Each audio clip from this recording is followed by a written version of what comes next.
I don't know if you've seen this before, but if you go to some churches and you're new, a visitor, the priest or pastor might call on you to stand up and introduce yourself, and that can be a little bit anxiety causing for some people to stand up in a new environment and have to say their names.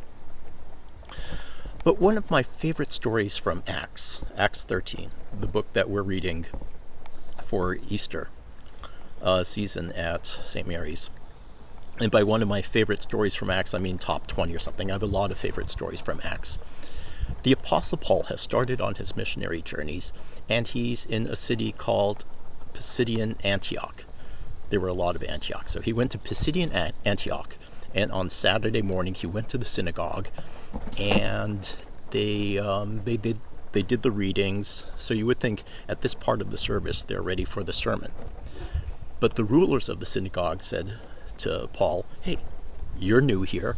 Why don't you stand up and share some encouraging news, some good news? In essence, why don't you give the sermon today? Because you're new here."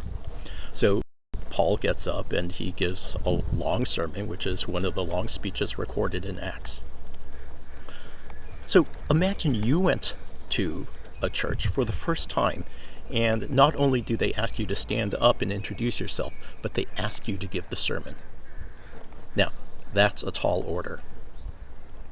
I think one of the things we have to do is not necessarily be prepared to give a long sermon at moment's notice, but we should get used to sharing good news, encouraging news with other people, edifying, share something edifying with other people.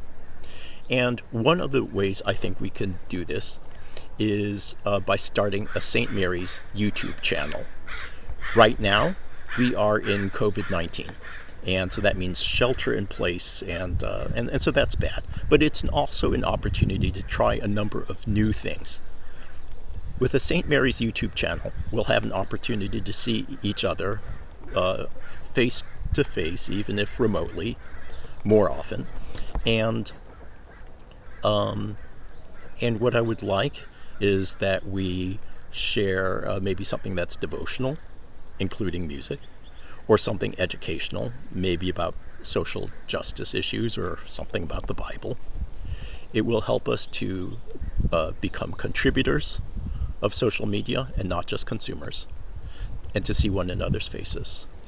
A St. Mary's YouTube channel would be generated by our community and for our community, even past the time that COVID-19 keeps us in our homes.